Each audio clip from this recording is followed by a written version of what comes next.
between the top two seeds in the tournament, Eastern Illinois and SIUE. Alongside Kirsten Dale, I'm Graham Doty. And what's the biggest thing you're looking forward to?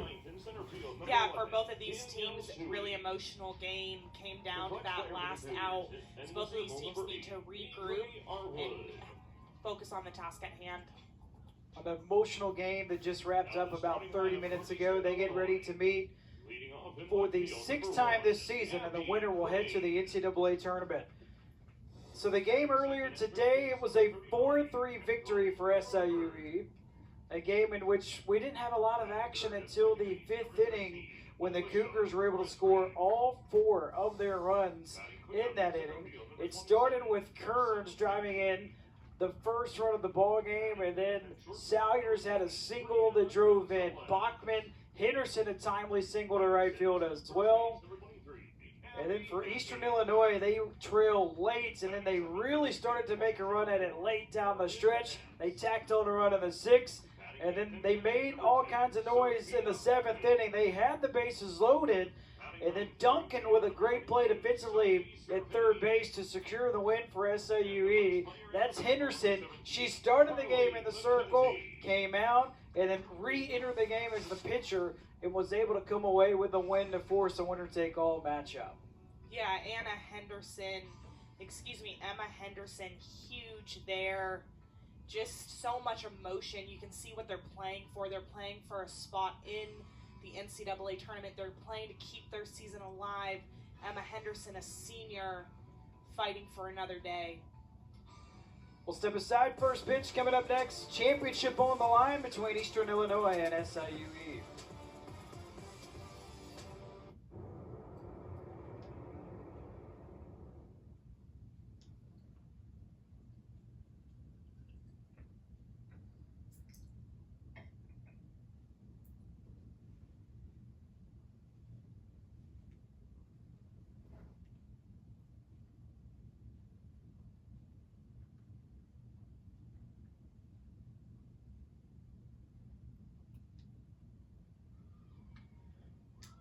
Look at the starting pitcher in the championship game for Eastern Illinois. Well, it is McKenzie. She was a big part of the reason that Eastern Illinois has been able to make it to this point. Carly McKenzie, a lot of outings throughout the course of the season. You see why she was a first-team all-conference selection. She's had success this week in the tournament as well. Yeah, came in a really tough situation, able to get them out of that jam. McKenzie, like you mentioned, EIU with that 1-2 punch. Anna Slonsky and McKenzie, both first-team all-conference selections, both able to be shut-down pitchers. They'll look to McKenzie to propel them, see if they can get their way into that NCAA tournament. Starting pitcher brought to you by Jostens. Jostens, the official recognition company of the OVC. Lineup for SIUE, about identical to what they have been utilizing throughout the course of the tournament. It starts at the top with Salyers, first-team OVC selection, and Henderson, a team-high 7 hits this week. She had a big RBI base hit in the 5th. And then Piper Montgomery, their first-team all-conference selection. She is not in the lineup for the championship. We've seen that once throughout the course of the tournament. Ben Sorden, I'm sure we'll probably see Piper Montgomery at some point, but he will kind of mix and use Anna Henderson, Piper Montgomery, Emma Henderson, kind of rotates them between who will catch and who will be first base. Yeah, likes to rotate both of them. I think Emma Henderson coming off a really emotional win and just how well both her and her sister hit the ball the last game. I think that's why you see Henderson get the nod. You need Anna Henderson's bat in the lineup. So there's Carly McKenzie, the starting pitcher for Eastern Illinois. Batting lineup, by the way, for the Cougars, it's brought to you by Rollins. Rollins, the #1 softball brand worldwide and widely recognized as the mark of a pro. Rollins is proud to be the official softball of the OVC. Eastern Illinois, the game earlier, they were the visiting team. Now they will be the home team. SIUE, the visiting team. So what's at stake? Cougars are looking for their 2nd tournament championship, first in 11 years. Eastern Illinois looking for their second championship in 3 years. First pitch underway, tournament title on the line. Strike one to Salyers. You got a 4-person umpire crew. Kevin Bessemer is behind home plate for this one, calling balls and strikes. Michelle Sandals at first. KJ Bessemer is on second. Kevin Wallace is our umpire at third.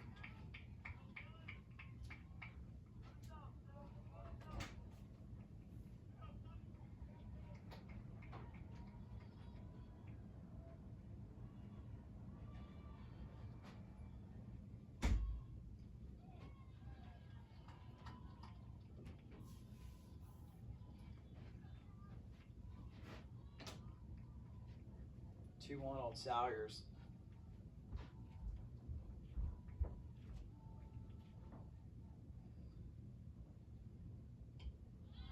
That's foul back. 2-2 on Salyers. Did you find it wasn't easy to flush a game one of a doubleheader if you lose a heartbreaker like that, or was it easy to move on to the next? No, I found it really tough, especially when you're playing with a game with as much at stake as you are. Looks like we have looks like the bases were put in the wrong spot. Yeah, that might have an impact. You Yeah. gotta have third base in the Yeah. right spot. Yeah, they dragged this field in between games, removed the bases, and yeah. So got that one right. But going back to what you're talking about, Graham, no, it's tough. You know, only 30 minutes between games. We were talking about it in the booth, just how quick it feels like those 30 minutes go. You know, you're trying to get some food in you, regroup. For SIUE, there was a lot of emotions. You saw the emotion from Emma Henderson. She needs to gather herself to prepare for the next game. And for Eastern Illinois, First baseman, number 25, multiple Emma times with Henderson. bases loaded, unable to capitalize. And so they need to regroup, do the little things right. It's felt like they've been in control this whole tournament up until that last game.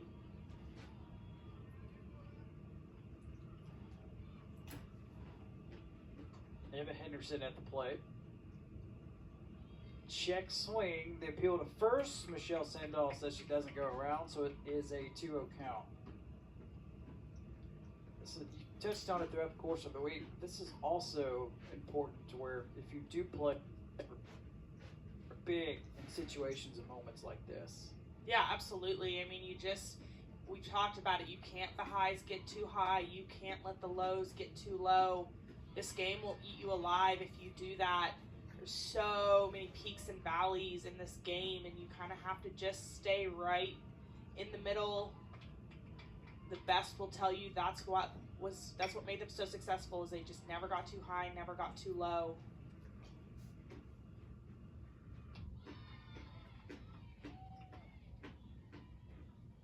Two on Henderson.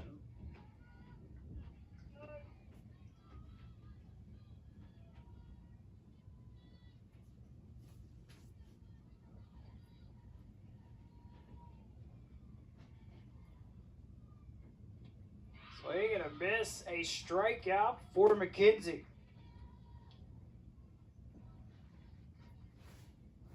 The catcher, 0-0, Emma Henderson. McKenzie just goes with that curveball up and away. Really good pitch. Got Henderson to swing through a couple of those pitches in that at-bat. Now the hot hitter, Anna Henderson, steps up. It's been so good this whole tournament. 7 hits, most of any player.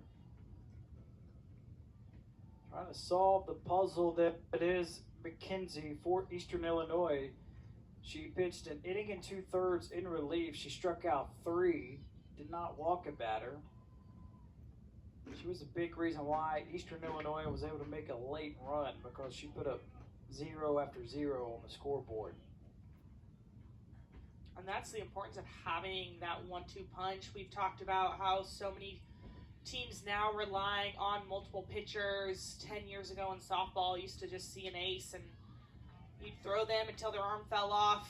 But now we're seeing much more having that 1-2 punch, even having a third pitcher that comes in relief, gets saves.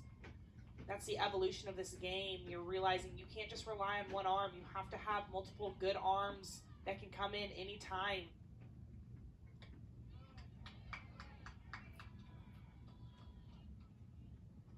Yana Henderson just so confident up there. She knows the zone. I love watching her hit. Just a really quiet swing, fundamentally so sound, very sure.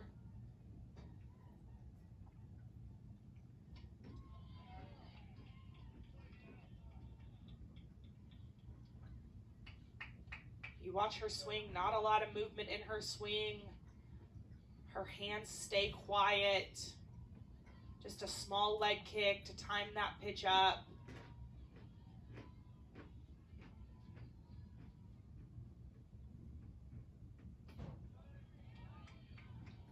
What does not a lot of movement in a swing do for the hitter? Yeah, it allows you to track the pitch a little better.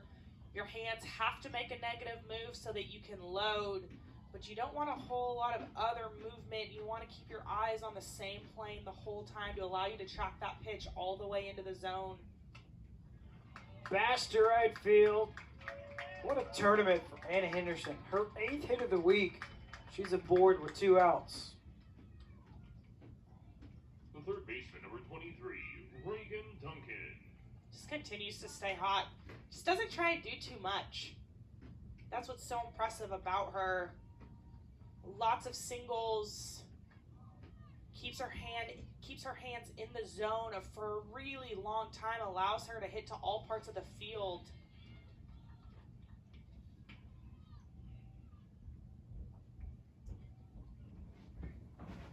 The batter, this is Reagan Duncan.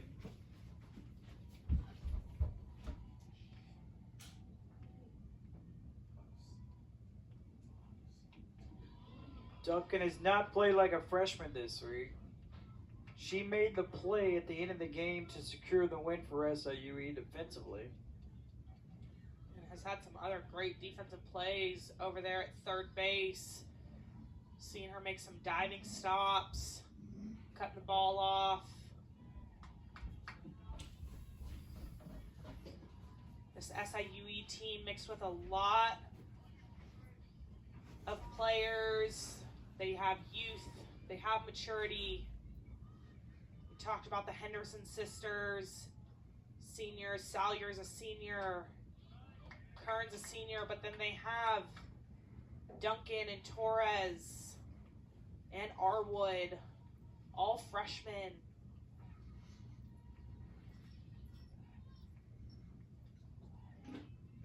Probably a good thing to have a nice mix like that. Just a good nucleus. Yeah, absolutely. I think we talked about it earlier, but that SEMO team, very young team, talked about just the roller coaster that this season was for them. They ended up falling to SIUE in the final game yesterday. But it's good. You need that senior leadership. You need some veterans, some mature players on your team, but you also need to have those freshmen that are going to come and take over the program when those seniors do graduate.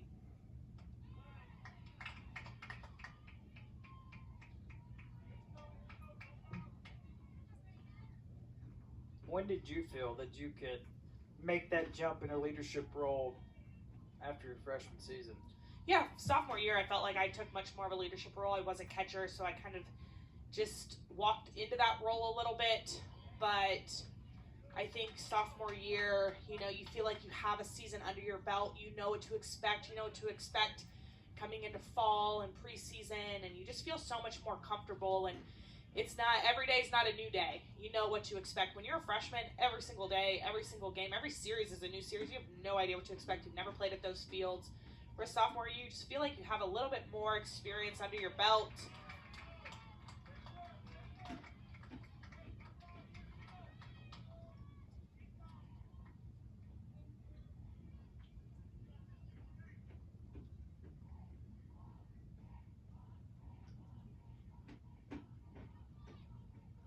Fail pitch to Duncan. Swing and a miss.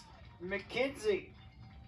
With 2 strikeouts in the first, the Cougars will leave a runner stranded on first. McKenzie had 3 strikeouts earlier today against the Cougars. In the first inning today, already up to 2. No score in Peoria on Championship Saturday.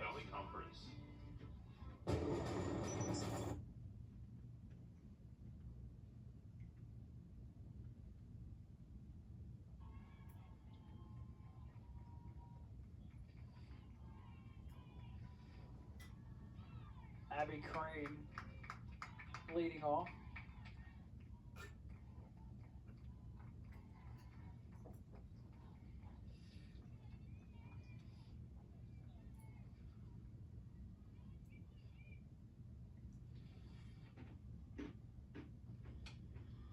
Ground ball to Salyers. Over to first. Crane put away to begin the first inning.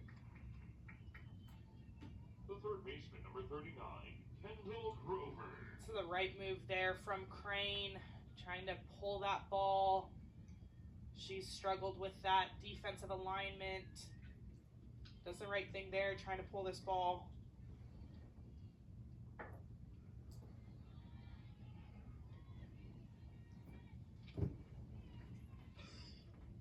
This is Kendall Grover. Grover had a triple, a walk, and a run scored earlier today.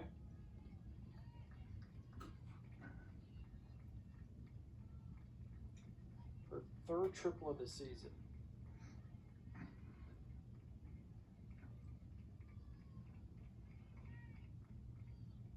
It's in the dirt to make it a 3-0 count on Grover.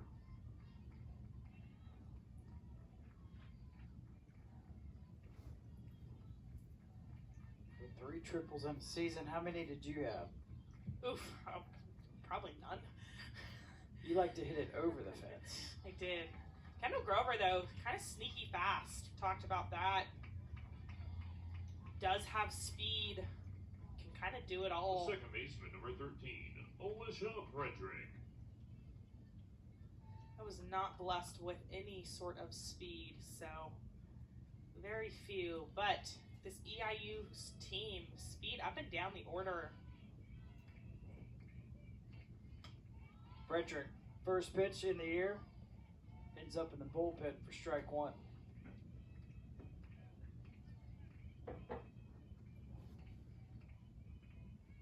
We've talked about how the regular season so much changes. We will remind you that SIUE did win this series in the regular season. They won the game on Saturday 3-1. And then the doubleheader Sunday, that first game did go to 10 innings, where Eastern Illinois did come out with the win, and then SIUE turned around and got a run rule victory in just 6 innings the following game. So certainly SIUE does a really good job of putting things behind them. You've seen that all tournament. Line to left field, diving effort, Fahey. It's out of her reach.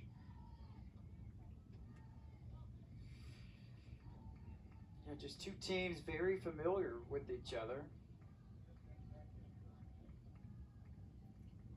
8th time they have competed against each other in the tournament.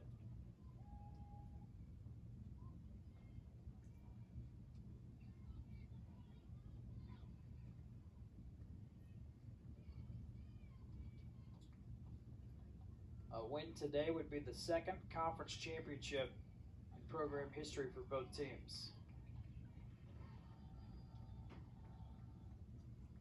Frederick takes it low, 1-2. Panthers really built a powerhouse in the late 90s. And touched on it earlier. But they finished runner-up 3 years in a row from 1997 to 1999, which would be tough. Diving stop, Torres shovels it to second for 1. Relay throw by Salyers, not in time. So Frederick reaches on the fielder's choice. The center fielder, number 27, Carson J.B. Continue to see really good defense by this Cougar team. Nice diving stop on a ball up the middle by Torres. Flips that over for the force out. We've seen the left side of this Cougar infield play really well.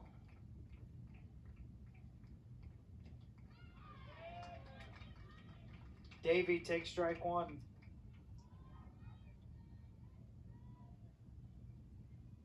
Had an RBI single in the 6th inning. That was the first run of the game for the Panthers earlier today.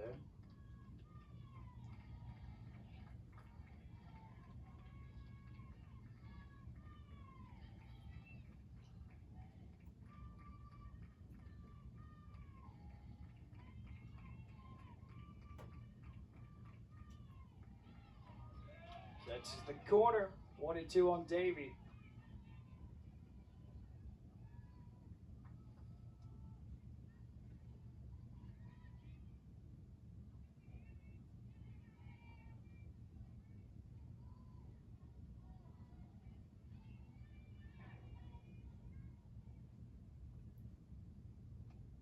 Swing and a miss. A strikeout for Arwood. It's her first today. Eastern Illinois with a runner stranded on base. One completes, no score. The Louisville Slugger Sports Complex.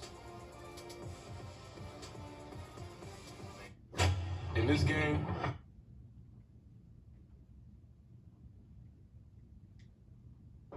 Defense for Eastern Illinois. The exact same starting defense we had earlier today. The outfield, Crane, Davey, Cervini. Infield features Grover, Gonzalez, Frederick. Hatton is at first. Sophia Ullman behind the plate catching.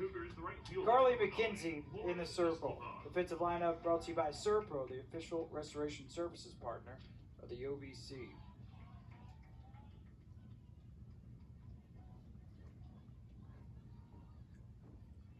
Lauren Islava at the plate, senior from California. She will go back to California after graduation.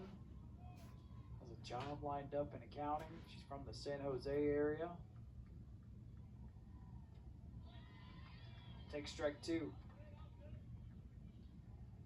That's what it's all about for these players. Opportunity to play softball at a really high level, but more importantly, to get a degree, set you up to be successful in life.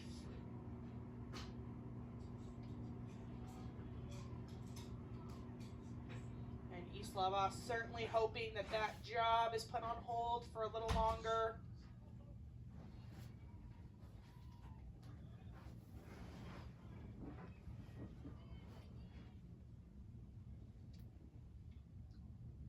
Just got a piece of it. Looked like it ricochets off the catcher, Ullman.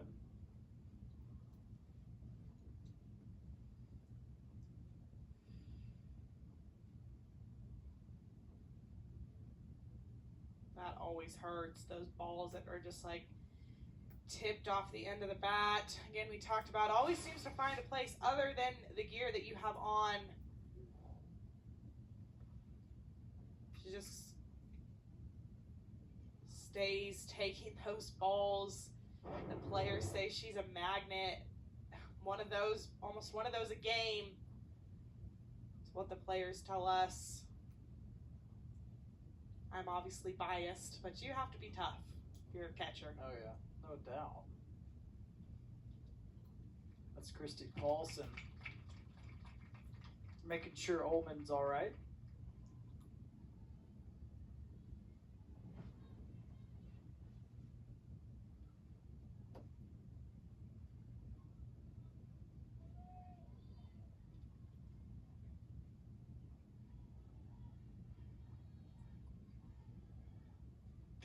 Swing and a miss.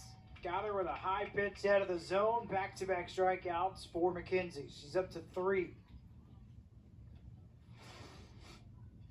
The shortstop, number McKenzie, it 5, goes Justine upstairs.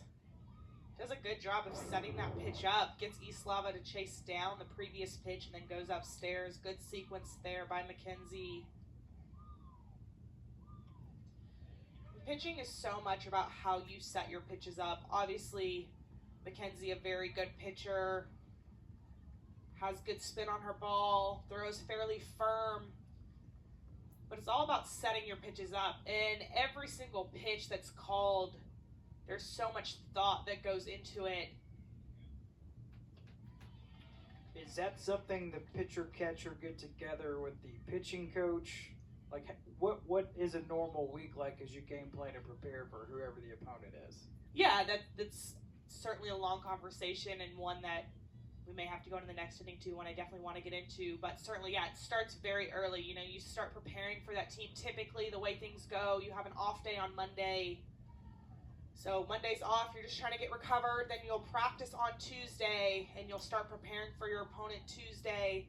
It's tough, though. You can't overlook it. A lot of these teams, you play a midweek Wednesday. So really, Tuesday, you aren't preparing for your weekend opponent. You're trying to prepare for your midweek opponent. As McKenzie, 4th strikeout today, cruising.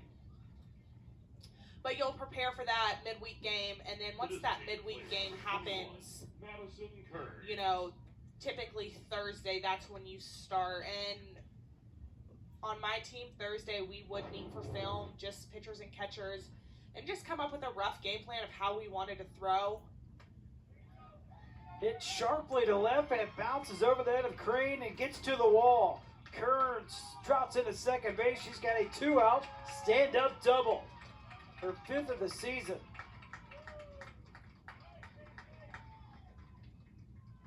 That's what's been so good about SIUE this week. 1 through 9 coming up with a big hit. Kearns in the 7th hole coming out with a big 2-out double. But yeah, Thursday you'll start to prepare, and then for these teams, they play one game Saturday, a doubleheader Sunday. It's conference to conference varies. We played Friday, Saturday, Sunday, and then Friday, whether you're home or away, we would have pitcher-catcher film before the regular players came in, and we'd go through one by one, each hitter, what our plan was. We want to go down and away, up and in. You know, we tell them where we want strikes, where we want balls. Make sure that the pitcher felt comfortable with that. And then it's all about going out and executing that game plan. But we would talk about in that game plan where we want setup pitches. We want our pitcher to throw balls, but we need those balls to be certain places to then set up the next pitch to hopefully get the hitter out.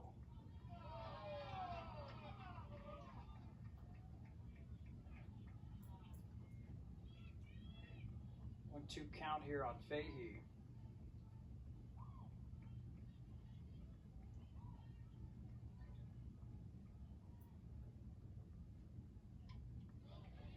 Executing the game plan, easier said than done.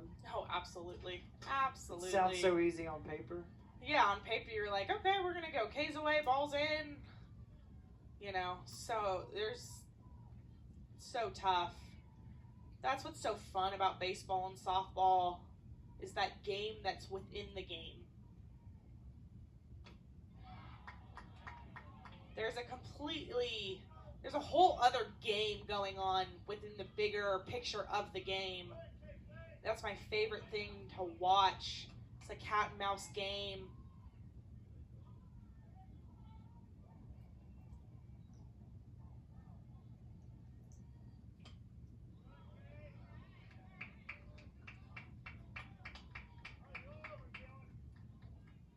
You know, just the same way the pitcher is having that approach of, okay, just set up high, now what I'm going to do. Same thing as a hitter. You're trying to just think one step ahead of the pitcher, and sometimes you guess wrong.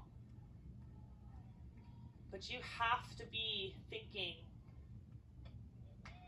So much thinking that goes on in this game. And that's, I think, the biggest leap. I think a lot of freshmen will tell you going from travel ball to college is how much thinking goes on. Right. You know, in travel ball, you show up, you play. You're really good, you're talented, show up, put your cleats on, go. There's so much preparation, there's so much thinking. You have to be one step ahead of the game. Nice scoop at first by Hatton. The inning is over. So the Cougars get their first runner in scoring position, cannot capitalize. We stroll to the second. No score in Peoria. With Geico.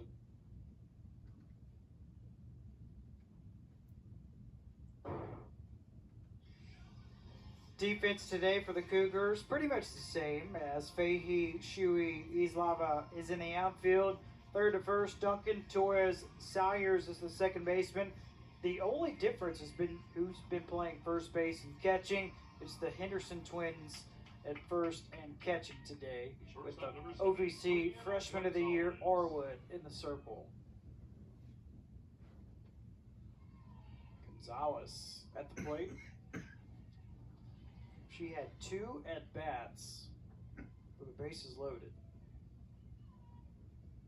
She was hit by a pitch and had a single in those situations. Rolls this one sharply to Torres. Torres, what a weapon she is at shortstop for SIUE. Very sure-handed over there. Certainly going to have a long career at short. Just a freshman. The first baseman, Has really good range left to right. Has really good awareness. I think that's the biggest thing.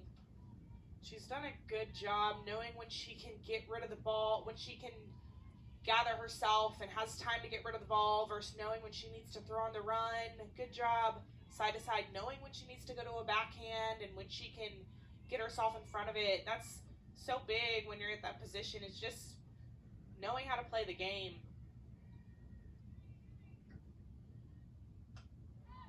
Softball IQ, is that something you're born with, or can you be coached to have a high softball IQ? I think absolutely you can be coached, but I think that's also just something innately in you. I think it's a little bit of both. Certainly for me, as a catcher, I always felt like I had a fairly good understanding of the game, but it wasn't until I got to college that I felt like I really had an understanding of what we talked about last meeting, that game within the game, and I credit that to my head coach, Aaron Earlywine. He's now at Ole Miss, but it just felt like the team that was going to win the game was the team that won the cat and mouse game.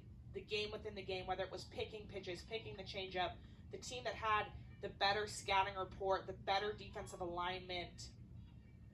Obviously, you have to have the talent, but so many of these teams have the talent. It's a matter of executing the game plan. I think you learn so much as you evolve as a softball player. See a lot of these kids go on to coach, become graduate assistants. Talked to a few coaches this week where they talked about some of their graduating seniors going to come back and be graduate assistants, to be able to get a master's degree while they're acting, you know, as a GA is kind of in that coaching role. A lot of them go on to become coaches themselves, and all of that starts in college, learning from your coach, learning how your coach coached you. So for Arwood, that was her second walk that she has issued. And she starts Morgan Hance with a first pitch ball, so Ben Sorting comes out. And he's visiting with his talented freshman pitcher, Arwood. Just a conversation here, allow her to reset, catch her breath, check on her, hey, you good? Doesn't bring the infield in. Just simply a conversation between Arwood and Coach Sorten.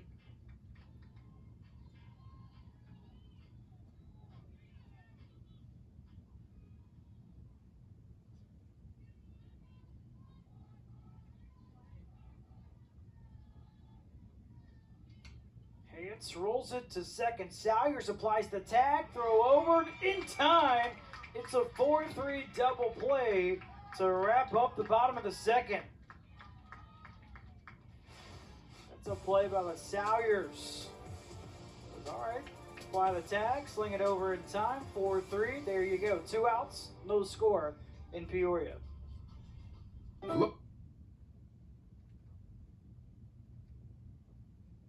Belt Bakery, the tastiest flavors under the sun. Leading off for the Cougars, the center fielder, number 11, Danielle. Might be the warmest it's been of any game this week. Yeah, absolutely. Right at the heat of the day. SIUE hits it a mile in the air. Catch is made by Davey for the out. We certainly have zero complaints about the weather. You look around the country, some of these conference tournaments definitely have been impacted by the tournament. Yeah, I just saw the SEC tournament has been They crowned Oklahoma and Texas A&M co-champions because of weather, unable to get that game in. That's why we do play this tournament starting on Wednesday. Championship Saturday for the, if necessary with weather, can get a game in on Sunday before that selection show. So important for these teams to get these games in. We talked about winner goes to the NCAA tournament. It is a one-bid league.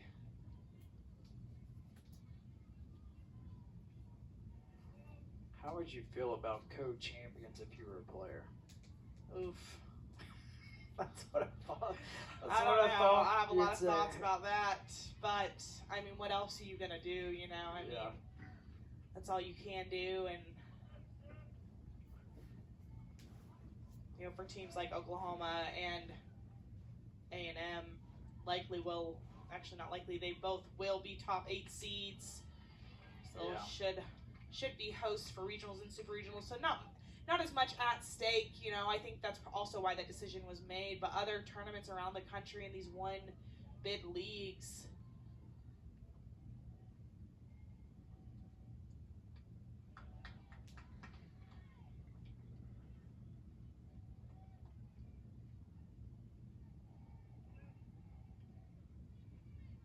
Salyers with a 3-2 count.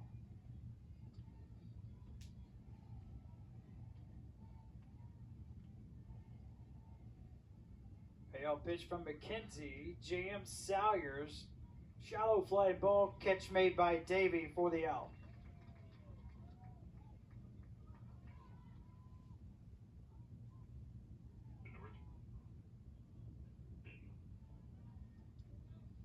Base is empty here for Emma Henderson, who's 0 for 1 with a strikeout.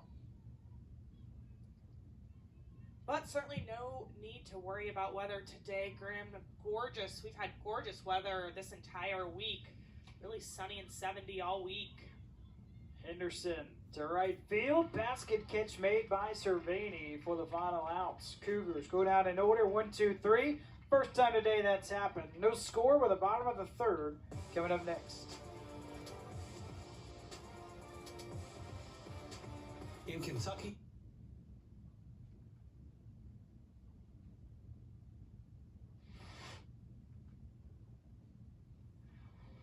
It's the bottom of the third at the Louisville Slugger Sports Complex. First time here at the Louisville Slugger Sports Complex. Really impressive facilities. There's all kinds of ballparks in the area. Baseball, softball. Have an indoor facility as well. Sophia Ullman leading off, takes strike 1. So selection show will be tomorrow night, 7 p.m. Eastern on ESPN2. Ullman pops it up behind home plates. Kind of think both of these teams will be back home by then to figure out where they're going to be going. Just taking a look at the top 25 RPI wise. You know, we don't know this, we're just guessing, but committee normally likes to do geography as much as possible. I think the winner of this, you're potentially looking at going to either Arkansas or Oklahoma. They're right next to each other in the RPI, those two, so they're definitely going to host. Other than that, whoever wins this, you're looking at traveling a pretty lengthy way if it's not one of those two. Yeah, and talk about the format of the tournament. 64 teams get in. You have teams at large, teams that win their OVC tournament. There is 16 host sites, typically determined by the top 16 RPI. RPI is determined by your winning percentage, your opponent's winning percentage, and your opponent's opponents, who they beat.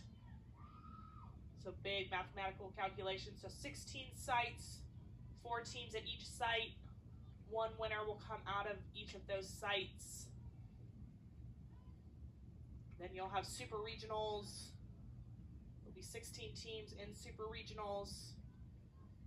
And then the top 8 head to Oklahoma City for the Women's College World Series, hosted in Oklahoma City at Devon Park.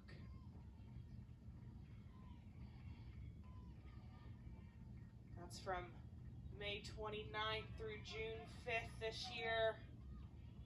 Seems like every single year we just see more and more fans. Yeah. Devon Park has done some incredible upgrades, added a third deck, upper deck. Ullman with a leadoff walk to begin the third. Arwood's a third walk issue today. It's really become, the Women's College World Series has really become, has brought into the national spotlight. Seems like everyone's talking about it during that week. It's a fun event. Certainly postseason is always fun. We have a good game here. EIU currently does not have a hit. SIUE just 2 hits. Knew it would be a pitching duel. OVC Freshman of the Year and Avery Arwood gets first team all OVC Carly McKenzie.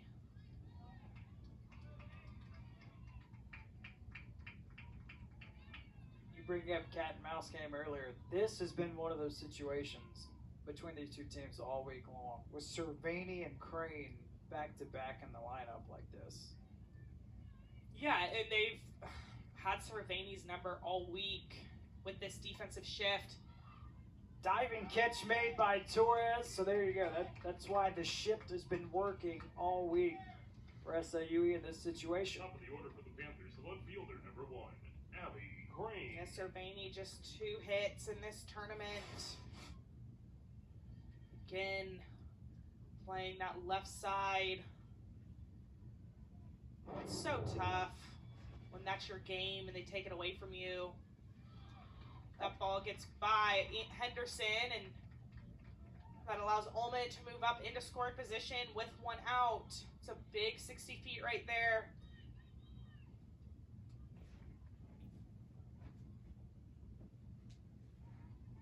Goes down as a pass ball, and the catcher Henderson, runner in scoring position for the Panthers.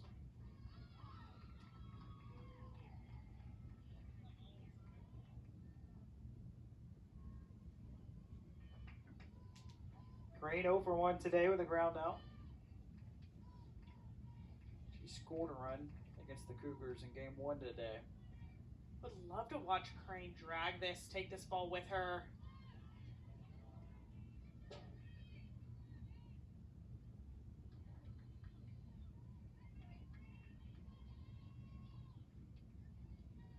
It just feels like Cervini and Crane just come up to the plate with runners on base and timely spots.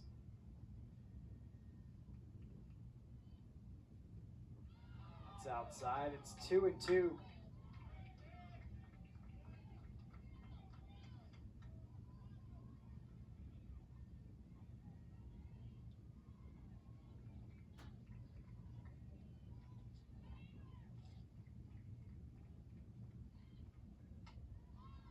Slapped in the air, foul territory. Is there room? You bet. Catch is made by Fahey for the out.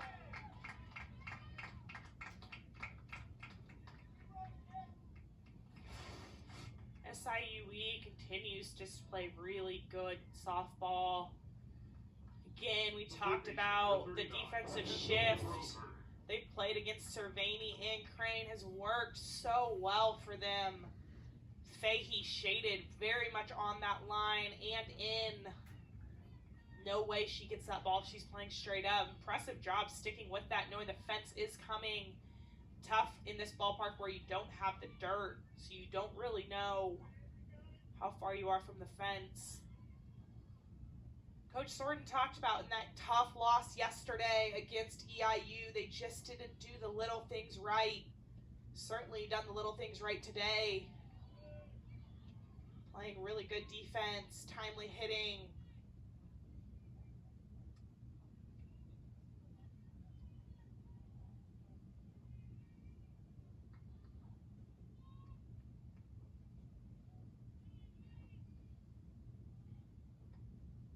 Looks like they're going to intentionally walk Grover. Smart decision here with first base open. Grover, back-to-back OVC Player of the Year. Tremendous hitter. All right, so let's say you're Frederick on deck. How would that make you feel when you see that? Well, I think if you're Frederick, absolutely you want to come up and make them pay, but that's also why Frederick is hitting in that spot. They think that she can protect Grover so that, you know, that's a big part of having Grover in the 2-hole. A lot of times you'll see really good hitters in that 3 or 4 spot, but bringing them up to the 2-hole, it's much tougher to pitch around a hitter in the 2-hole. Something that my coach liked to do as well. We put our best hitter in that 2 spot. He's at 3, 4, 5, much tougher to pitch around. But this is exactly why Frederick is there in that spot to protect Grover.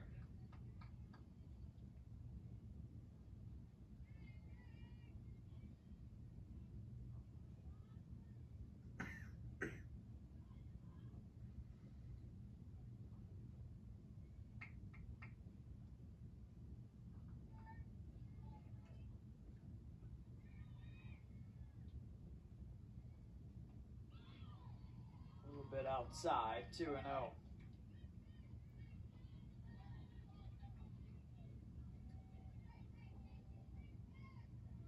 Frederick, 327 average this season with runners in scoring position.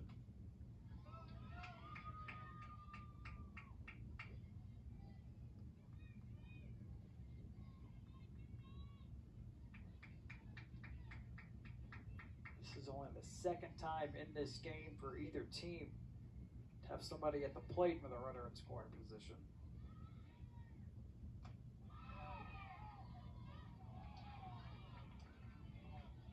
Henderson wanted that, jumped up. Pitching coach from SIUE was out of the dugout. Really close pitches. If you're Frederick, you have to protect. Flipped in the air to short. Torres hauls it in for the out. So the Panthers leave a pair of runners stranded on base. No score on Championship Saturday.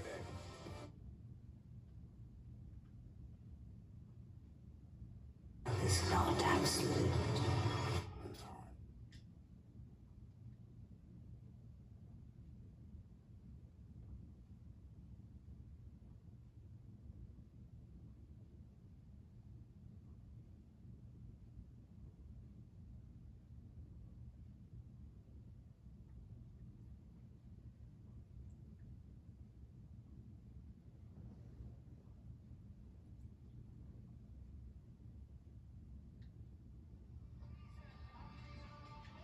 Top of the 4th. Just 2 hits so far. They both belong to the Cougars. SIUE, they're trying to do something that hasn't happened for a while. The last time a team won the conference tournament fighting through the loser side of the bracket was back in 2019 when Southeast Missouri did it. They beat Jacksonville State twice on Saturday.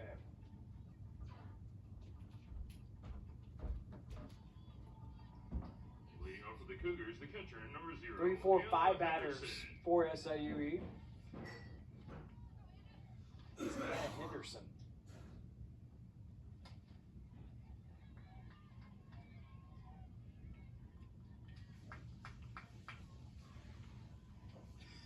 Henderson is single today.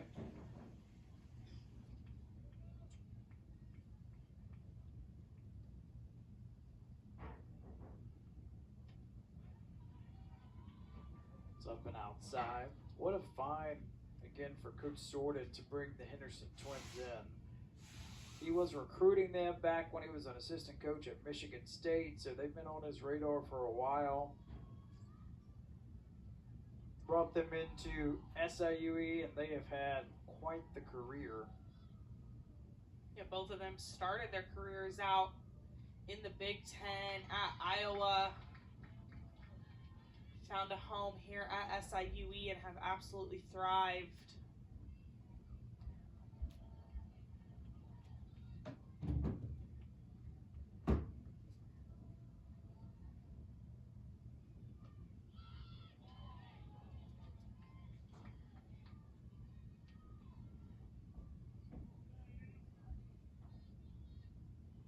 4 strikeouts today for Carly McKenzie.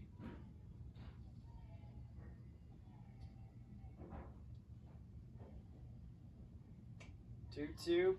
Lifted to right field. Cervani's there defensively for the out. The third baseman, number 23, Reagan Duncan.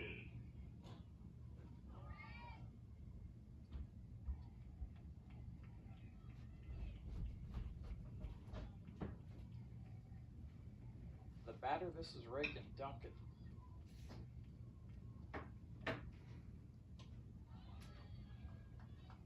She had the back-to-back diving catches defensively to secure a win yesterday for SIUE. He's had some clutch hits in this tournament.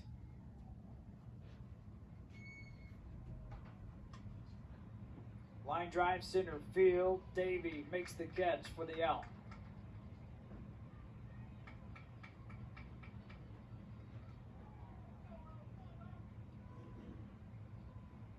It's getting to the point now, Graham, where you feel like whoever can string a few hits together and get that first run across may have a good chance at winning this. Outs are dwindling for both teams.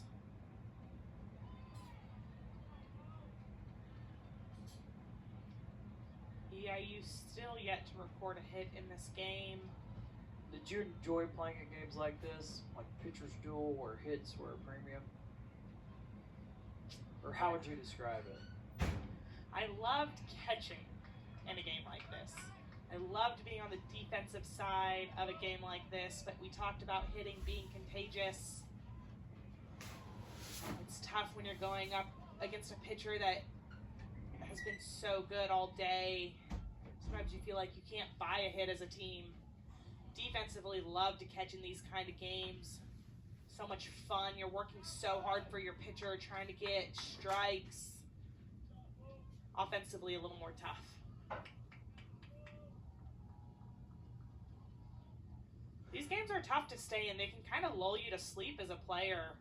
Not a lot of action. Can lull you to sleep on the field. And you look up and you played 5 innings as SIUE has gone down in order. 1, 2, 3.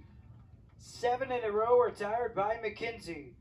No score for the bottom of the 4th. 2 up next. Could you email me the part about Geico, making it easy to switch and save hundreds? Oh, yeah, sure.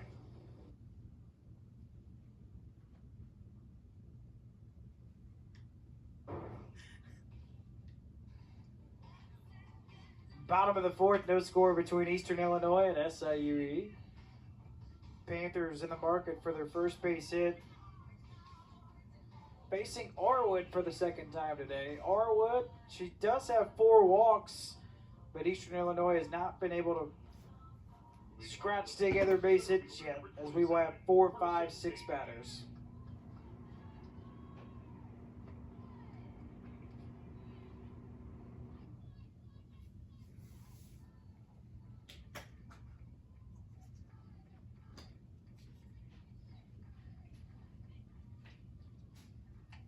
Davey over to third. Here's Duncan.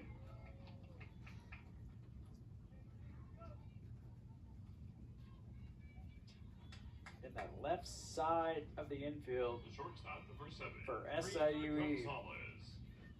Good luck moving forward if you're an offense in the OVC, because you got Torres and Duncan over there. They're both freshmen.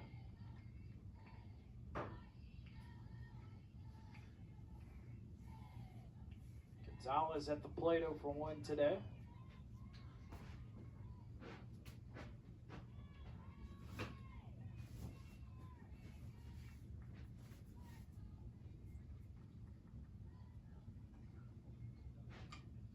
Drives it in the gap, left center field. SIUE on the move, can't get to it. It bounces off the wall. Gonzalez with a 1-out stand-up double. The first hit of the ball game for Eastern Illinois. And that will give some life into that EIU dugout. Gonzalez with a stand-up double. Looks to her dugout, pumps them up. Number 23, Abby Hatton. first hit of the ball game for EIU. And a big one to get herself into scoring position.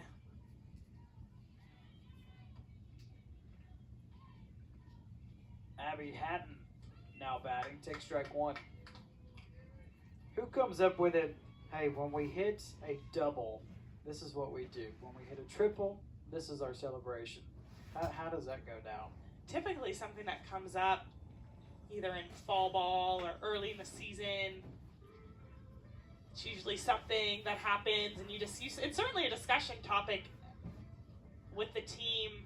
I think one year when after you hit a home run, as you're rounding third coming home, you put your finger up and did a fake mustache. I can't even tell you where that came from, but just silly things. Those are the things.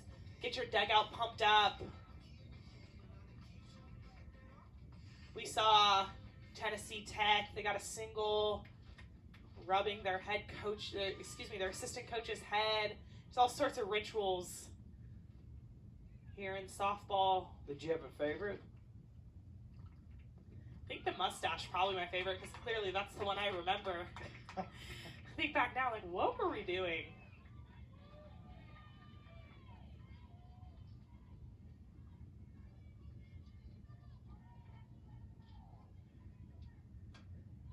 Hatton in the air to left field. Fahey, there is room, brings it in. Runner stays put on second base, and Gonzalez.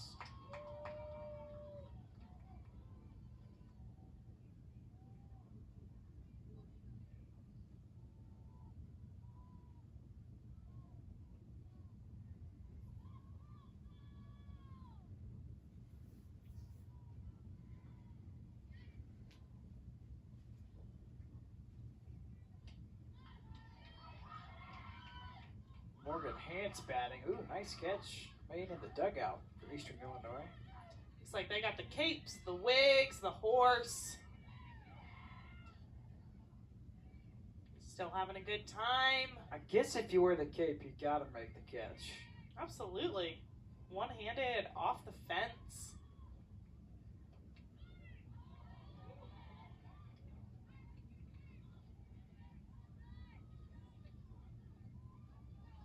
Hance bounced into a double play last time she was up. That was in the second.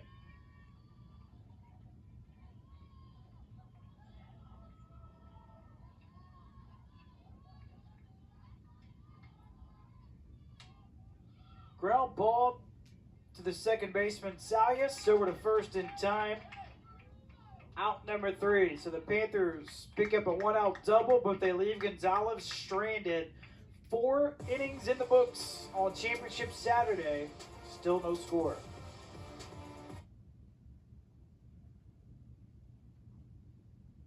Even happen.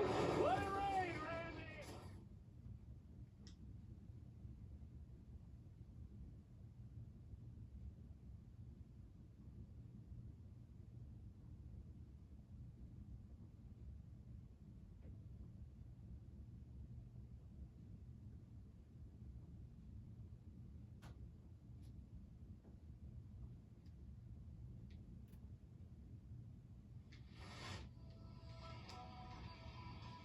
We have reached the top of the 5th. No score on a winner-take-all championship matchup between Eastern Illinois and SIUE. Each team looking for their second tournament title. Panthers are trying to make it 2 in 3 years. Cougars looking for their first in 11 years.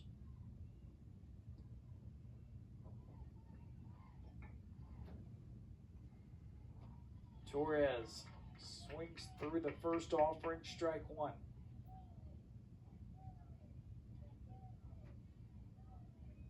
What do you think the job of McKenzie's has done so far in the circle today? She's been impressive this entire tournament. You know, we talk so much about how good Aslonzi has been, but I don't think we've talked enough about how good McKenzie has been this entire tournament. 4 Ks through 4 innings pitched.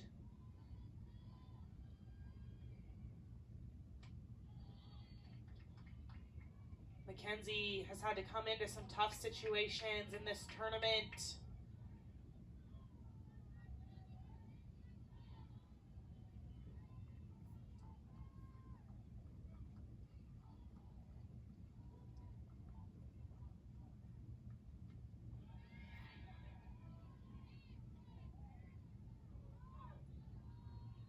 have had some slow action in both bullpens.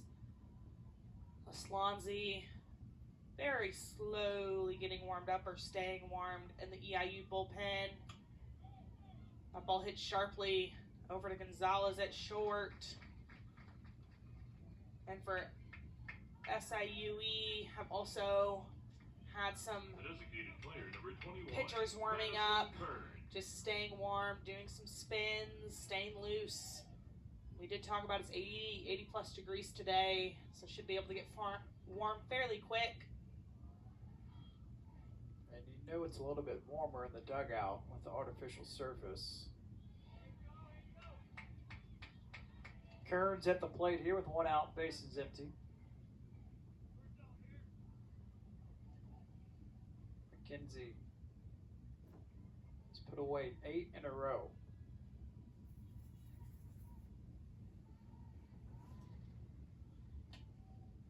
This ball just foul, barely. Again, we have an umpire at every base. Vince Jordan had front row seats for that one. Kearns, one of the few SIUE hitters that's seeing Slonzi really well, already has a double in today's game. That was back in the second. Rips that one down the line, just foul.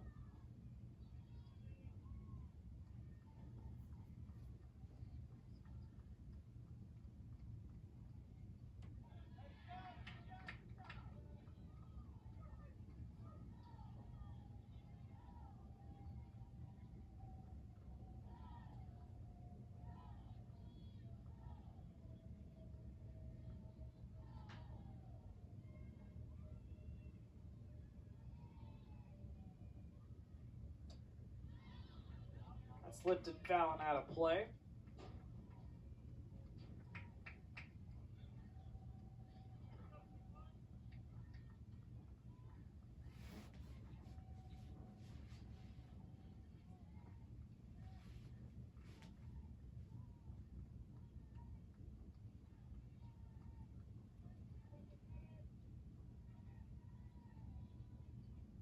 Two hits today for the Cougars. Here comes the 2-2 offering.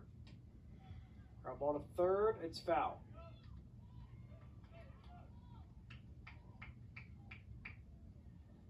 Kearns with a good battle here against McKenzie.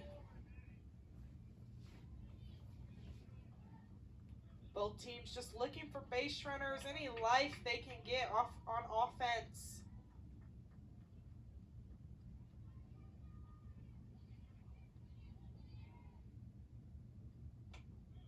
Over to third. This time it's fair for Grover. Second out. So you mentioned earlier this is a kind of game it can lull an offense and a hitter to sleep. What, if anything, can he do just to try to provide a spark? You know, you just need that one big hit, and I thought maybe that was it for Gonzalez in that last inning. But Arwood did an excellent job of getting out of that. Drifting over, this is Hatton, just off of her mitt.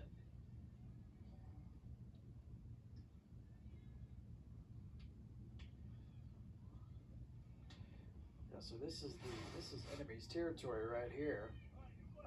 Not gonna get some help. Yes, certainly you mentioned it, getting no help from that dugout. Does a good job of finding the fence. Unable to stick with that.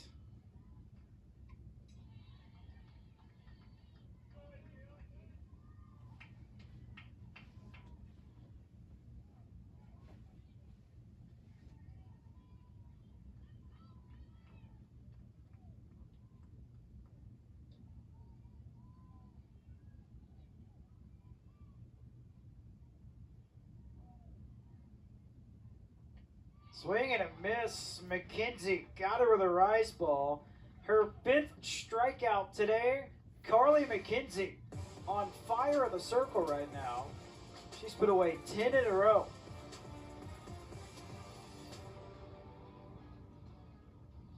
US Cellular has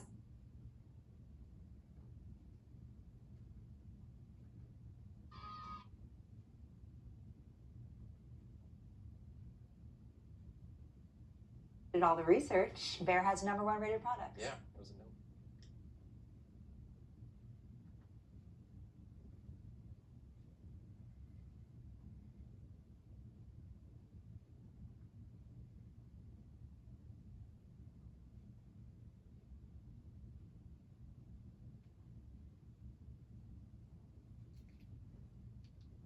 No score on this championship matchup between Eastern Illinois and SIUE.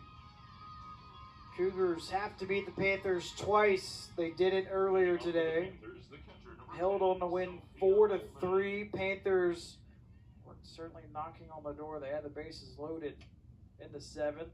Ullman skies out to the left fielder, Fahey, to start the frame.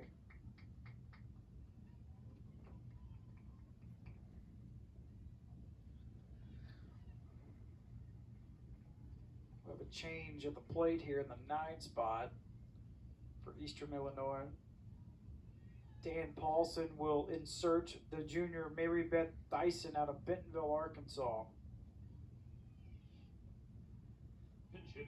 Almost a similar situation to what we saw earlier. Dyson did not start. She came in late defensively in right field and had one at bat. It was her first at bat of the tournament, and she did record a base hit.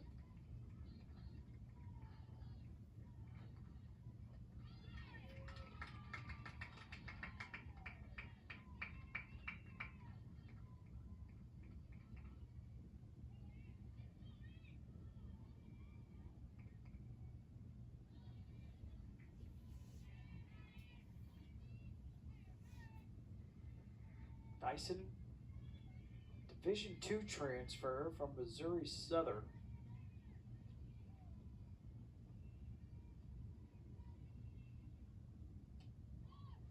Popped up, out of play for strike 2. Well, the Paulsons are believers, and if you can play softball, you can play anywhere.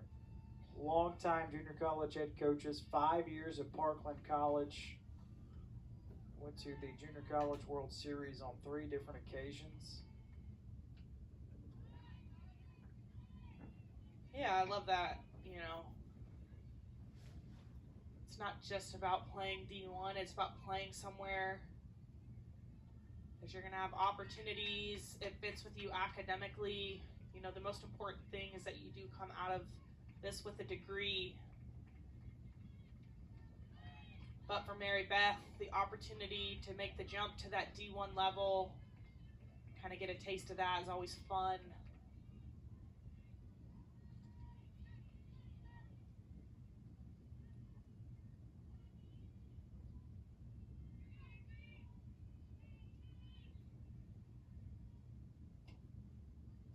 Yeah, I think the Paulsons, I'm sure, are very well aware that there's a lot of talent at the JUCO level, Division II level. So much talent. Talk about softball recruiting. It's improved some with some rule changes in the NCAA. It used to happen so early, and if you were one of those kids that just developed a little bit late, as Arwood gets Dyson to go down swinging, if you're one of those kids that just developed a little later, or maybe you weren't as serious about softball till you were like, oh, I actually think I want to do this in college, and it was a little late and you were past that recruiting window. I don't think where you play is necessarily a representation of how good you are. Sometimes you're just a late bloomer, or you just don't find a school that fits for you in that D1 box, and that's okay to go in that Division II. It's okay to go that JUCO route. We talked about this new era of the NCAA, and if the Diego Pavia rule does go through, where they're allowed, you know, the 2 years at JUCO won't affect you, and with your 4 years of NCAA eligibility, I think you're going to see so many more kids go that route. Go play for 2 years. We discussed how the jump from high school to college, how difficult that can be. Go get 2 years under your belt, then transfer.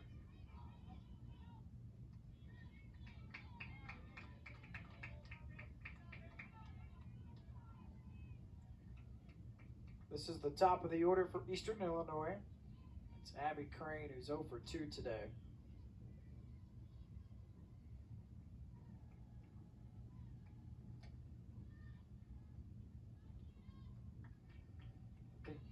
Diego Pavia ruling, you're going to have coaches, assistant coaches, head coaches all across the country, all different sports, glued to see how that shakes out. Yeah, absolutely. And there's so many new rules coming. You know, we have roster limits coming. You only carry so many on a roster. It's called strike 3 on Crane. Arwood works a 1-2-3 fifth. Arwood freezes Crane. It's your third strikeout today.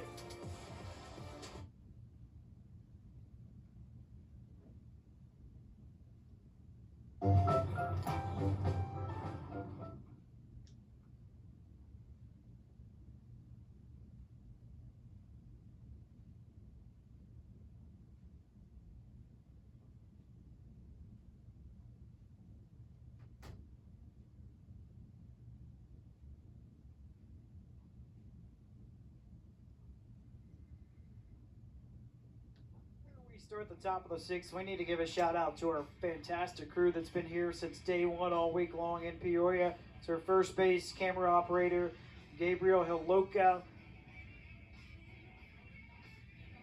Bryce Klinger, also our camera operator. Luke Ayers behind home plate on the high home camera. There's Gabriel Hiloka, camera operator. And then our production room, we got Ian Clinzer running graphics, Michael Rust, replay operator, Bryce Robinson poking his head in right there, our producer and director.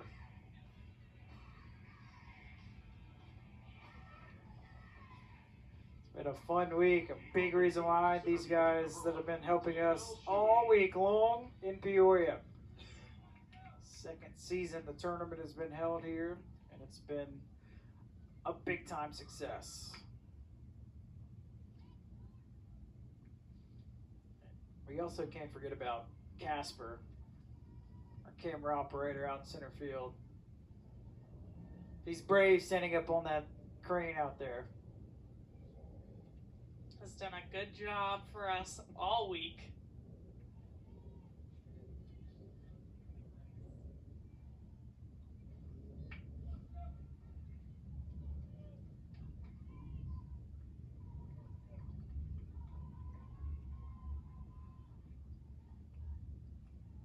There's a little bit of confusion about the count. SIUE is leading off here. 9-1-2.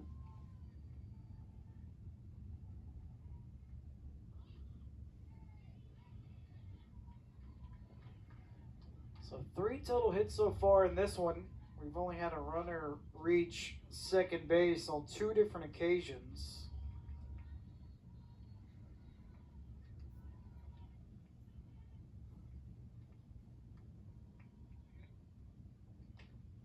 How much can nerves play in a game now that of a close game like this? Well, I think for a lot of these players, they know what's at stake, but at the same time, they've already played a ton of softball today. I think for some players, you may have that, but I always, as a player, felt the nerves more at the beginning of a game. Once I got on the field, you're just playing softball, and you kind of settle into a game. They've played a lot of softball already today. So I think for a lot of these players, they're kind of in a routine. It's just another game, right? And that's, if you're the coaches, that's what you really need to, that's the message. Hey, we're just playing softball, guys. This is another game. There's a lot at stake. We need to do the little things right. But you don't want to make the moment too big for these players. Popped up left field. Crane tracks it down for the out.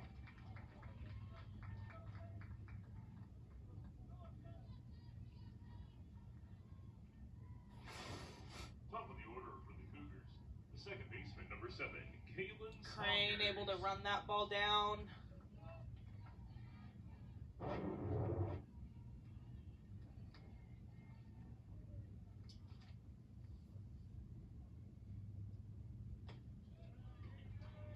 What would you say has been working in the circle so well today for McKenzie? She's done a great job of hitting her corners. She's just not left anything over the heart of the plate that these SIUE hitters can barrel up. She's done a good job of mixing her pitches in, out, up, and down. Really haven't seen a whole lot of off speed from either of the pitches, Arwood or McKenzie. Neither of them changing speeds, but both of them very much relying on their spin, relying on location.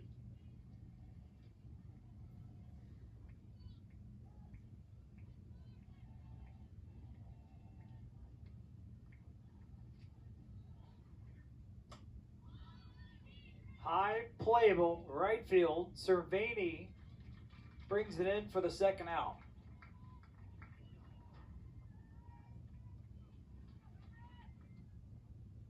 First baseman number It's actually 25, Dyson Emma Henderson. back in right field. She came in to pinch hit last inning for Eastern Illinois. So Dyson now in right field for Cervini.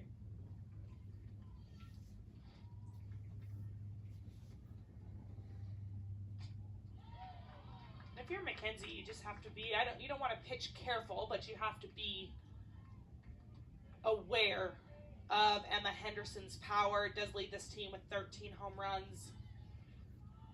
Can change this game with just one swing of the bat.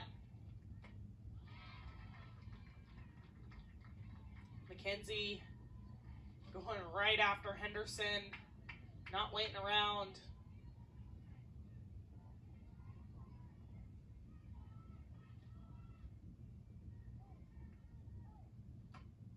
Ripped to center field. It's off of the umpire. Henderson reaches with 2 outs. That's KJ Bessemer, our umpire.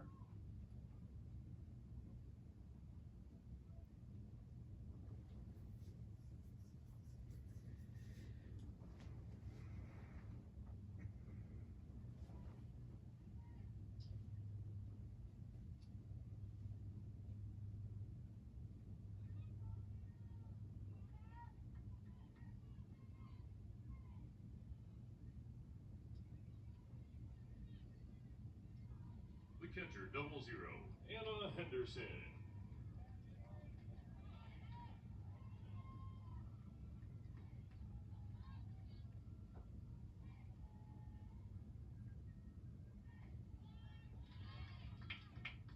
Anna Henderson takes strike 1.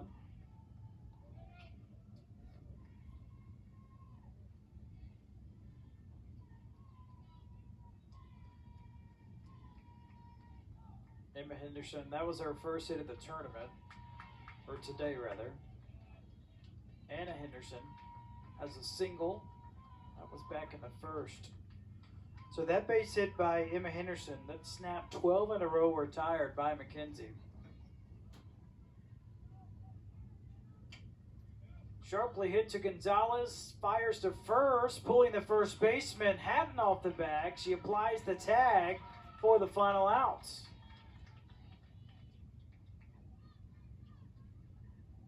So Gonzalez, a little bit of air on that throw to first. Hatton with a nice play to apply the tag for the final out.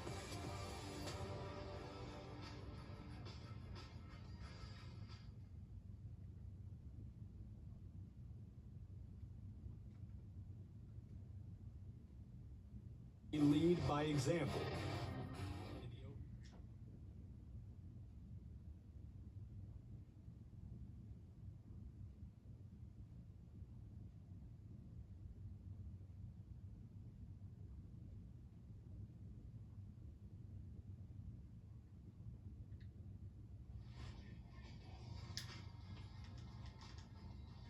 Bottom of the 6th, heart of the order on the way for the Panthers.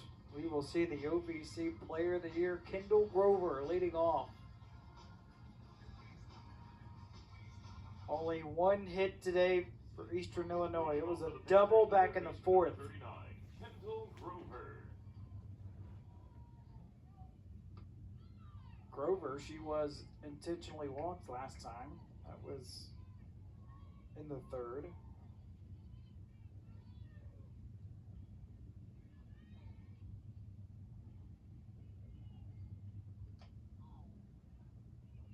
Hits it way up in the air to left field. Fahey makes the catch for the out. The second baseman, number 13, Alicia Frederick. Big first out there for Arwood. Kendall Grover, great hitter. Have the heart of your lineup coming up. Frederick, Davey, Gonzalez. Certainly want to make sure you get that first one.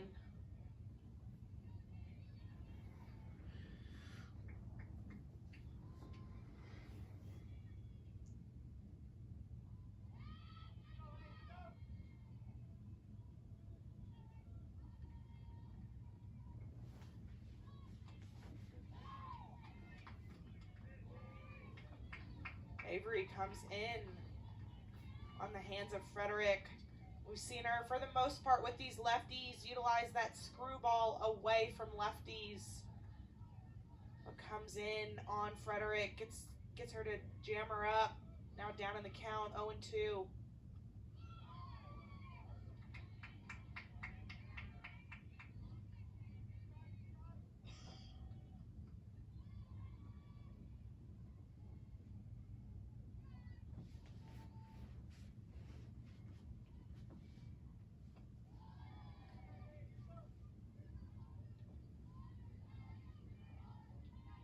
Frederick able to work the count back even. If it's close, still needs to protect.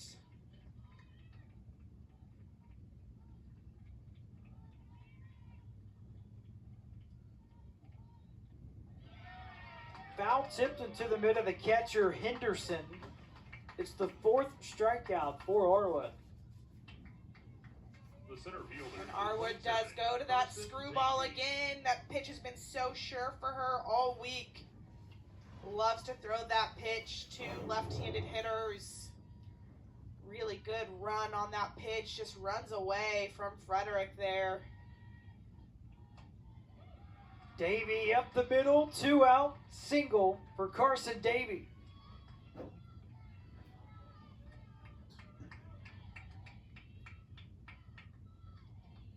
The shortstop, number 7, Brianna Gonzalez. If we remember, Davey was the one that created all that havoc in yesterday's game, going first to third on a bunt.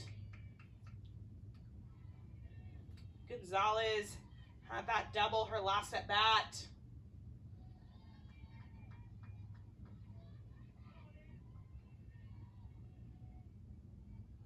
That was in the 7th inning yesterday for Davey.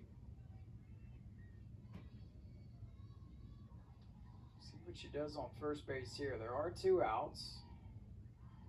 Not a lot of base runners today for the Panthers. Gonzalez in the air, charging in, making the catch. It's Torres, and the inning is over. We head to the 7th. Still no score. Championship on the line.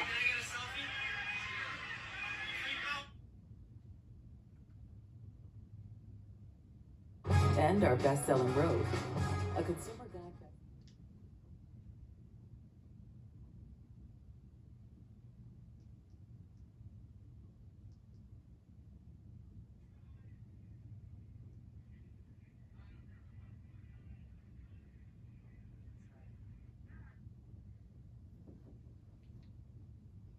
We've reached the top of the 7th.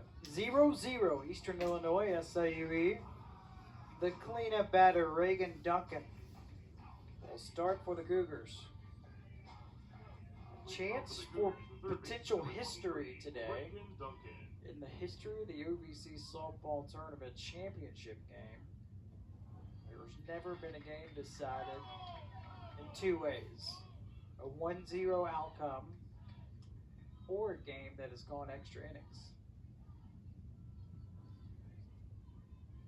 An interesting stat line there, thanks to Jose Garcia. He's provided us with those tidbits all week long.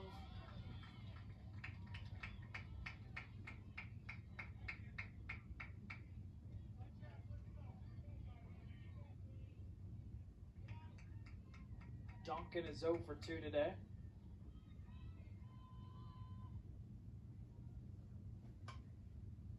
hit sharply up the middle. Frederick is there, though, for the out. So McKenzie, of the last 15 batters that she has faced, she's only allowed one base runner.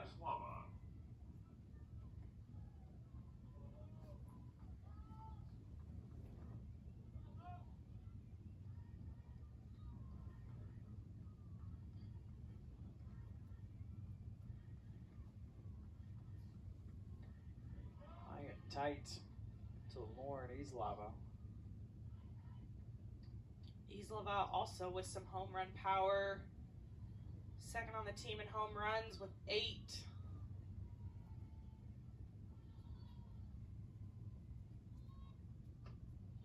She started her career with a bang. Freshman single season program record for home runs in a single season with 9.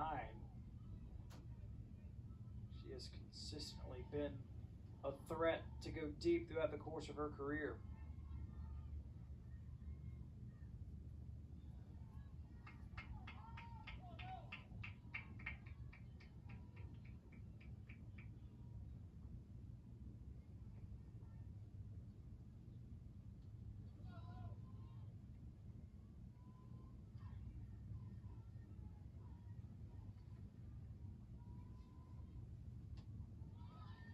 See that open stance. What was your approach at the plate? Did you have a toe tap?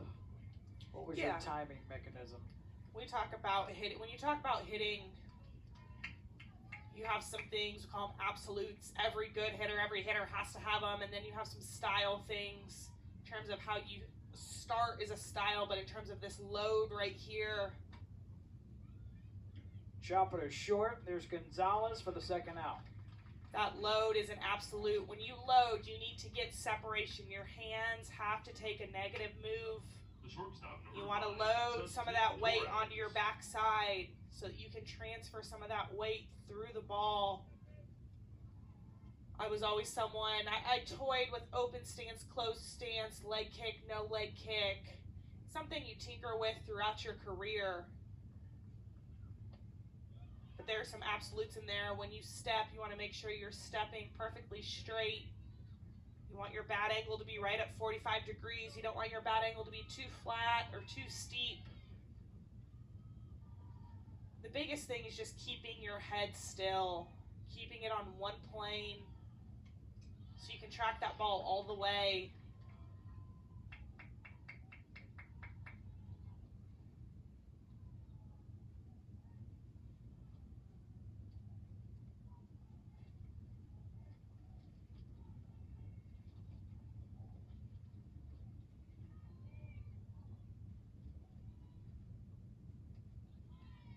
Really good miss there by McKenzie. Just misses low. That's why she's been so good today. Those misses have been so close to the strike zone. Then she'll bring it back in just an inch or two.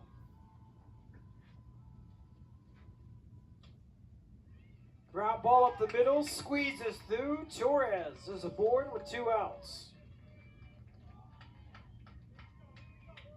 Now Kearns comes up to the plate. Kearns has had the best at-bats, really, of both teams today. Madison Kearns. Had that double in the second, and then had that ball that was just foul. Her last at-bat ended up grounding out to the third baseman. She's had good at-bats against McKenzie. Has another one here. That ball's going to get down. Trying to go first to third. Here's Torres. She's there safely. Back-to-back singles, and suddenly the Cougars are in business at the top of the 7th.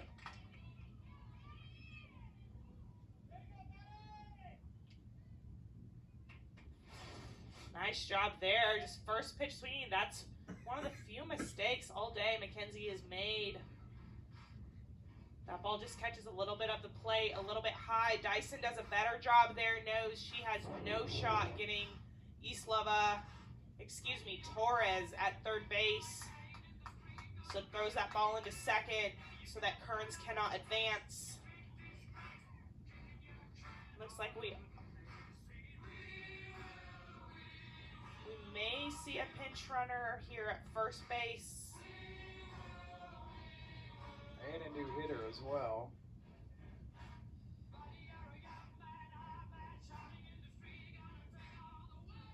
Looks like we're going to see Carly Bachman running at first base for Kearns. We're also going to see a new hitter here. Gretchen Trello getting a big pinch hit opportunity here. Pitches for SIUE, running at first base number 2, Carly Bachman. It's her first at bat of the tournament. Gretchen Trello. And it comes with a championship potentially on the line. 2 outs, runners on third and first. Trello this season is 2 for 7 at the plate.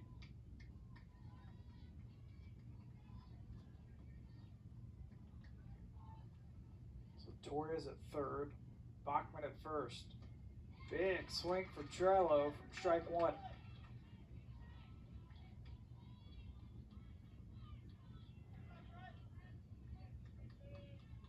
Huge opportunity here if you're Trello.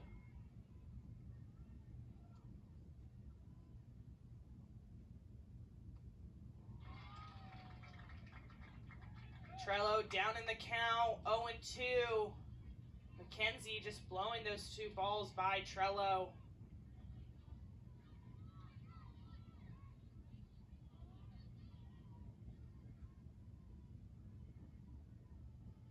Big pitch coming here. Runner takes off for second. So we saw that yesterday. This time you see the catcher, Ullman, just let the runner be content to take second. Now right now your only worry is that runner on third. One of the few bigger misses we've seen from McKenzie. My guess is she'll come back upstairs.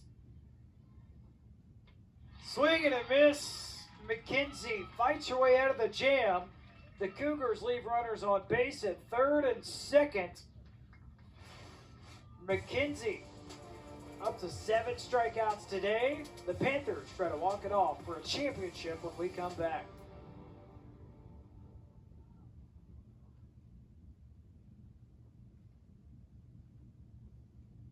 Customize your interest rate so you can keep your finances.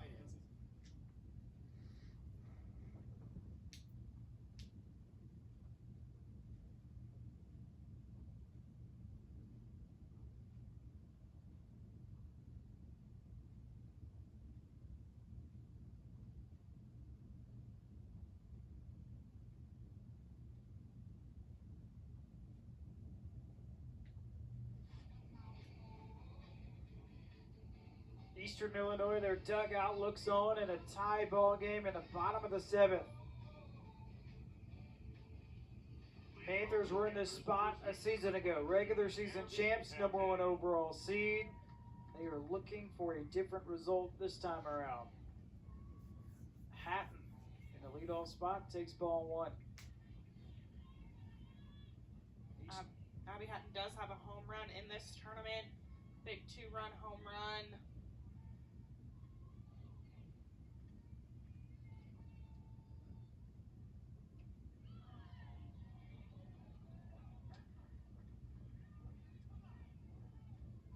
Borderline pitch that misses. It's a 2-0 count. Each team looking for their second tournament championship ever.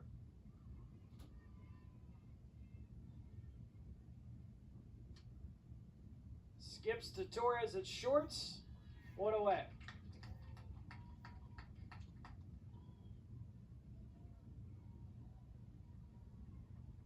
The designated player, number 4, Morgan Hans.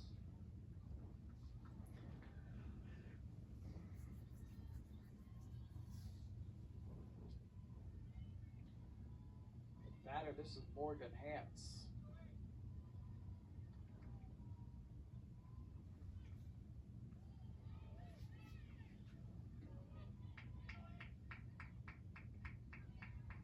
Shows bunt, pulls back.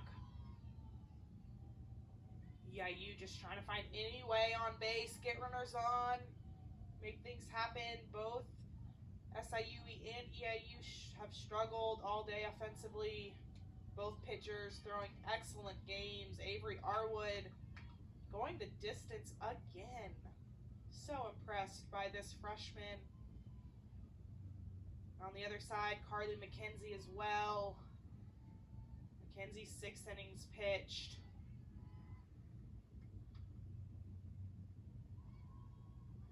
Arwood 9 innings yesterday in that marathon game.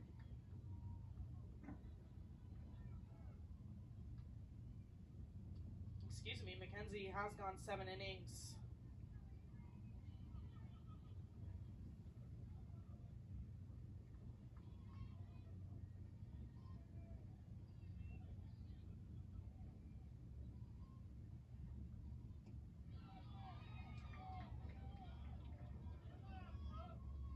Crowd wanted that pitch. Crowd's been vocal all game. Good turnout for both EIU and SIUE.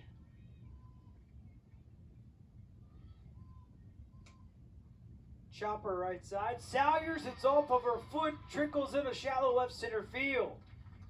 So the game-winning run on base with 1 out for the Panthers. Catcher number 10. Yeah, and I think if Salyers would have come up with that, I don't even think she would have had a throw. Tough play up the middle.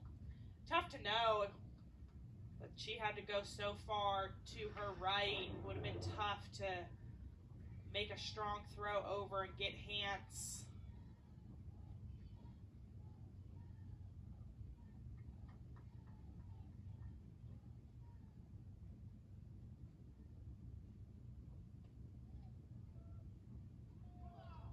It is ruled an error on the second baseman, Salyers.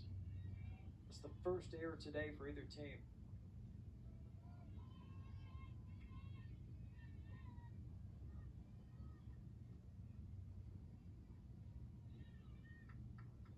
Sophia Ullman at the plate. 0 for 1 with a walk.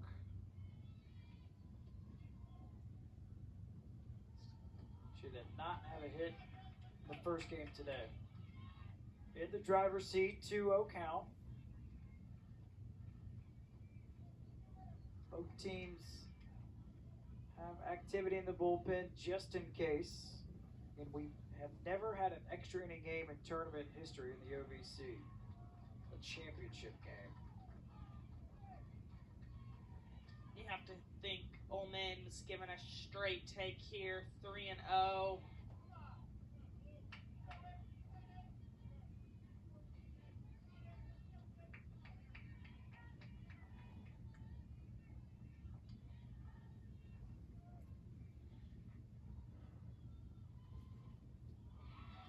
That's down and inside for ball 4. Ullman fired up, trotting down to first base. Game-winning run in scoring position now for Eastern Illinois.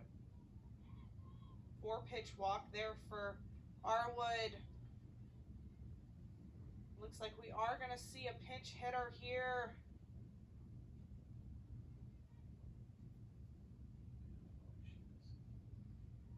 It was scheduled to be Dyson. Remember, she came in late defensively, only 1 at bat this week in Peoria.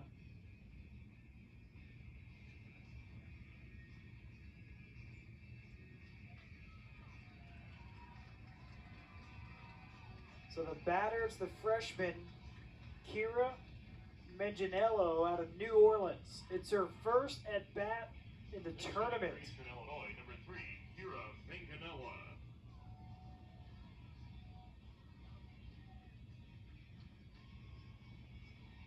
Welcome to the tournament, Manganiello.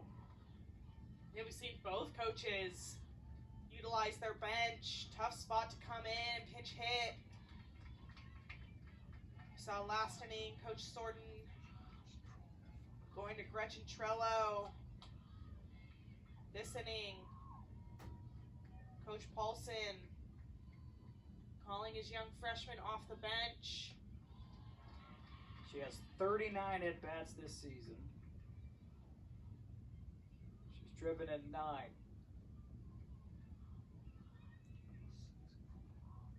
Has a chance to deliver a hit that she will remember for the rest of her life. 1-1. That's low. 2-1.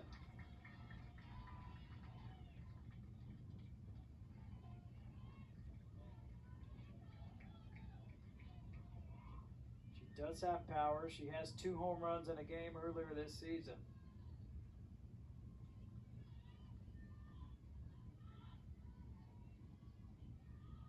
The 2-1. Bashed foul. It's a 2-2 count.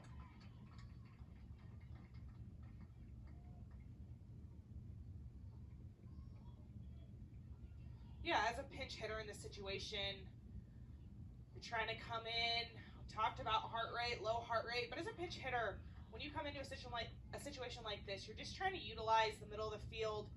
My approach is going to be middle, just trying to stay inside the ball, stay through the ball. I'm not thinking about hitting for power. Misses outside. The count is full. Freshman pitcher, freshman hitter.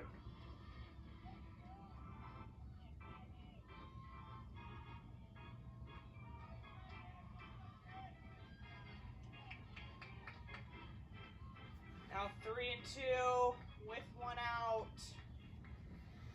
Big time pitch here. 3-2.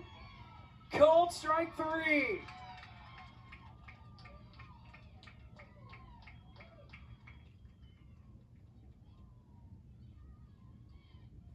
Huge pitch here from Arwood. For the Panthers, the left fielder, number 1, Abby So Crane. much guts from Avery Arwood.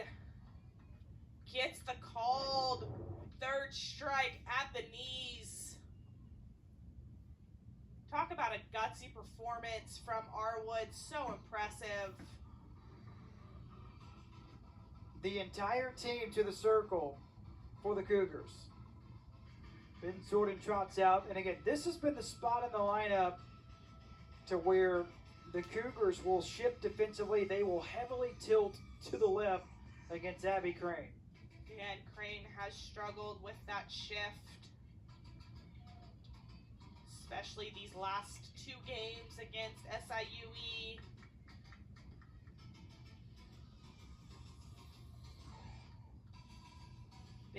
Big opportunity for the senior here to keep her season, her career alive.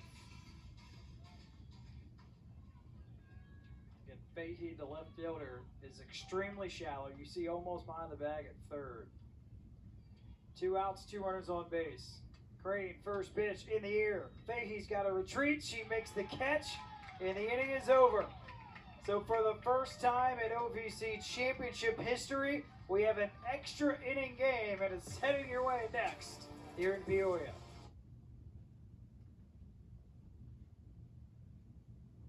So with Geico, we can easily bundle home and car insurance?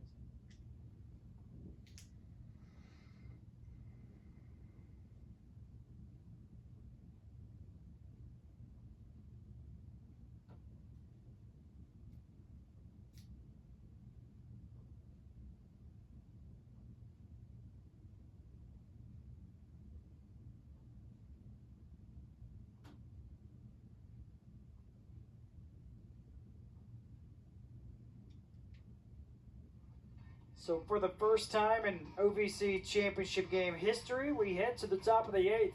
No score between Eastern Illinois and SIUE. And defensively for the Panthers, a new right fielder is back in. Cervini got the start. Dyson came in, and now back to Cervini. Leading off for the Cougars, the center fielder, number 11, Danielle SIUE. 9-1-2.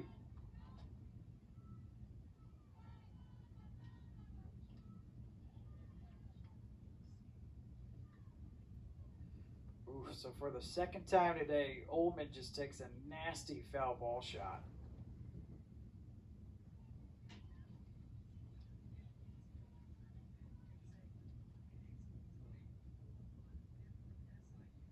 How often did you wake up the next day and just have bruises? Yeah, pretty often. It looks like Ullman really shaken up here. It's the 2nd time this game, 3rd time today. Tough kid, gets up, walks this one off. I'll just, hello, right back at the face mask. Kind of knocks the wind out of you a little bit. Occasionally see stars for a second.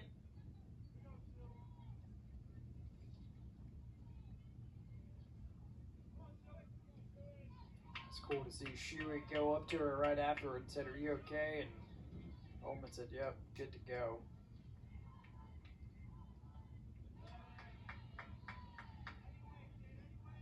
Ball on a strike on SIUE. So both teams opportunities in that 7th inning. SIUE and runners on 3rd and 2nd. Here's a line drive brought in by Gonzalez for the first out.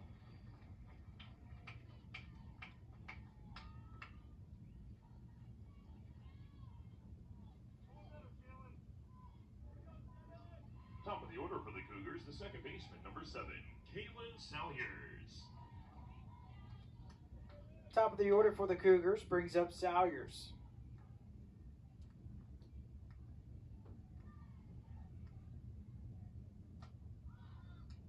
First pitch in the air to right field. Cervini, the new right fielder, gets called off by Davey, who drops it. Wow.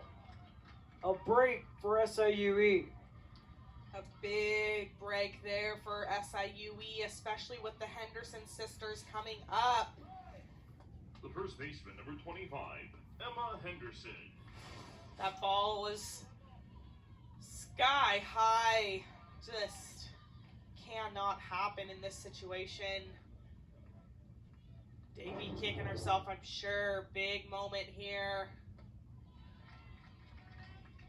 Doesn't seem to phase Mackenzie one bit. Just comes back.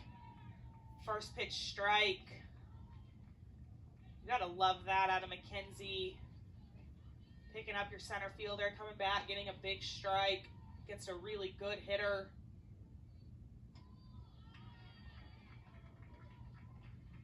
Just the 5th error this season for Davey in center field.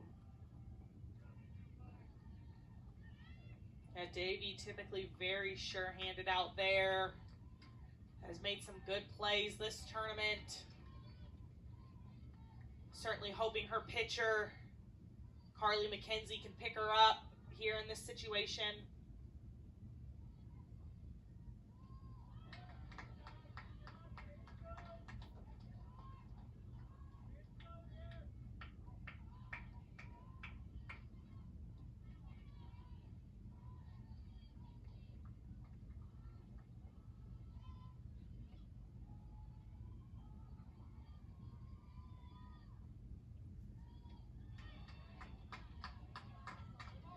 Last two have been up and out of the zone. 2-2 count on Emma Henderson. I think they'll continue to go away.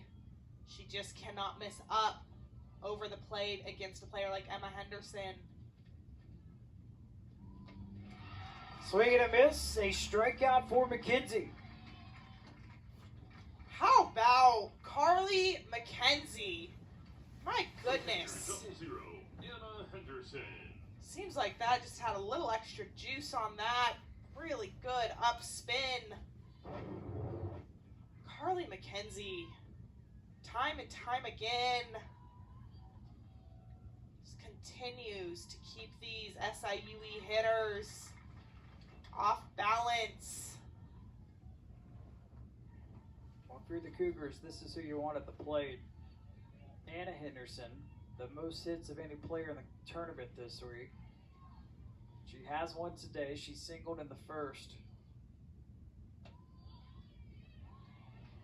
Yeah, and for EIU,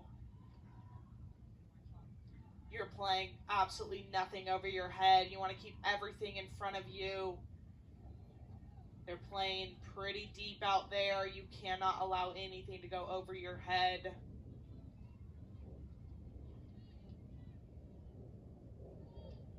Check swing. Are we going to have an appeal? We do. Doesn't go around, says Michelle Sandahl.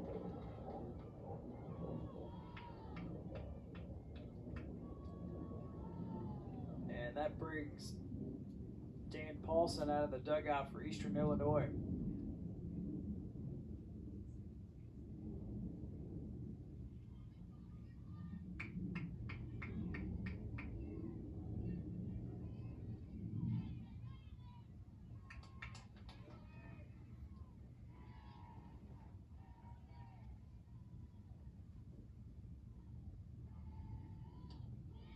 There's a strike pumped in to make it a 2-2 count.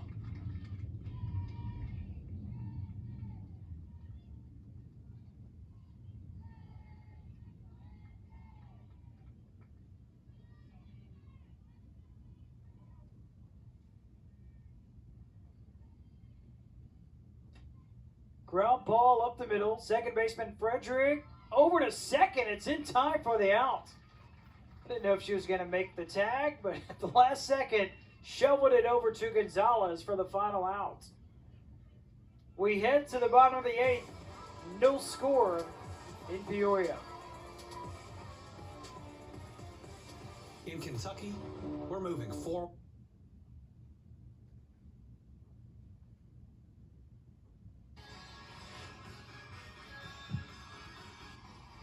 No score, bottom of the 8th between Eastern Illinois and SIUE. Each looking for their second tournament championship. The 6th time this season that these two have clashed. Rover. First pitch she sees, bounces it off the wall. She heads to second. She's there easily. A leadoff double for Kendall Grover, the OVC Player of the Year. And who else than Kendall Grover? First pitch she sees from Arwood, hits the gap, slides in with a double, and she is fired up. You have to imagine here, bunt all day from Frederick. Can't imagine anything but that. There it is. Good one, third base side. It's fair. Throw to first in time by Duncan. Game-winning run on third base and Kendall Grover. The center fielder, number 27. Great job there by Frederick. Lays down a perfect bunt. SIUE now will have to play in. Just a good job. Drops that down. Perfectly played.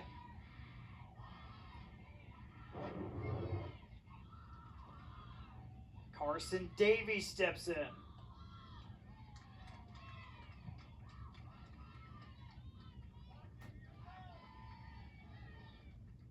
Is the approach fly ball here? Base hit for Davies. Fly ball. Trying to get something you can lift. Trying to get something up in the zone. You're just trying to get the ball to the grass.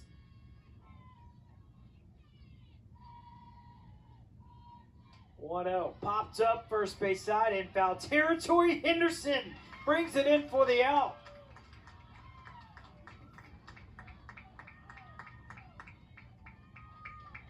Huge out for Arwood.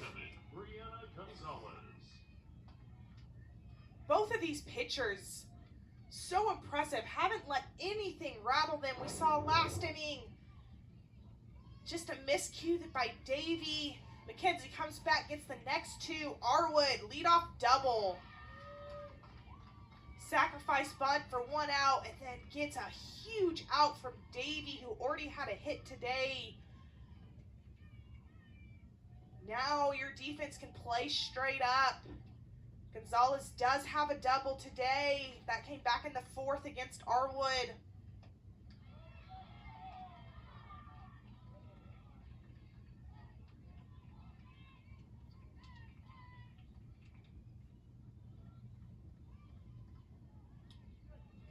What a warrior for Arwood. 9 innings yesterday. Gets past the catcher Henderson. The Panthers win for the 2nd time in 3 years. The Panthers are OVC tournament champions. Eastern Illinois, who else than your OVC Player of the Year, Kendall Grover. Leadoff double, gets to third on a sacrifice, and walks it off on a wild pitch. Just tough for Avery Arwood. So much upside for this kid. Arwood threw 2 gems. Tough way to go out if you're SIUE, and they gave it absolutely everything they had. But Eastern Illinois just found a way to get it done. Dug deep, gritty performance. Carly McKenzie, incredible job. And what a fight between the 1 seed and the 2 seed. No doubt about it. Second tournament championship for Eastern Illinois. History made in 2 ways.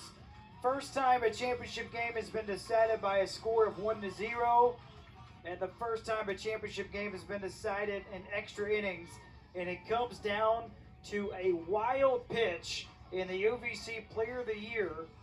Scores from third base after starting the inning off with a double. Kendall Grover scores standing up, and the Panthers walk it off. EIU will await their fate. The selection show tomorrow night, 6 p.m. Central Time on ESPN2. Just an incredible performance from EIU, so gritty. Struggled to find offense all day, but found a way. That's what great teams do. They find a way to get it done. Especially after losing the first game today. Heartbreaking fashion. You had the game-winning run in scoring position. Lose a heartbreaker. 30 minutes later, you got to play a second game, and they win in thrilling fashion.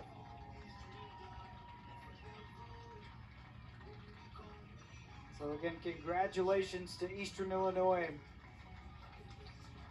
This is the first tournament title for Christy and Dan Paulson. EIU faithful that made the trip here to Peoria. Before they plant that sticker, gonna thank their fans.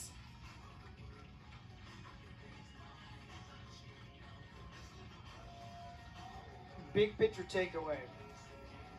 Well, so much happened in this tournament. We saw walk-off wins, extra innings, pitching duels. But heartbreak for SIUE. They played so well all tournament. They have so much to be proud of this season. Coach Sorten, Coach of the Year, returning incredible players. As you see, EIU slap that sticker on. And for EIU, they've been so good all year, which is why you see them as the 1 seed. Win the regular season, come out, get revenge. Lost last year to SEMO, get revenge in 2025.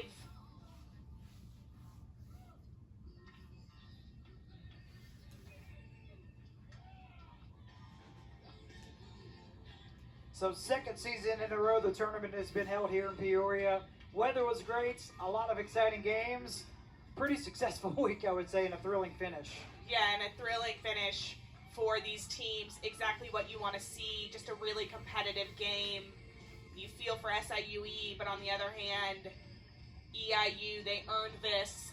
They stuck with it. Even when things didn't go their way, they were just gritty and gritted out this performance. They sure did. Their second tournament title in 3 years for Eastern Illinois, so they will await who they play, where they play, when they play. That'll be 7 o'clock Eastern on Sunday night on ESPN2. So for my partner Kirsten Dell, for a fantastic and wonderful crew with the OVC, Graham Doty signing off from Peoria.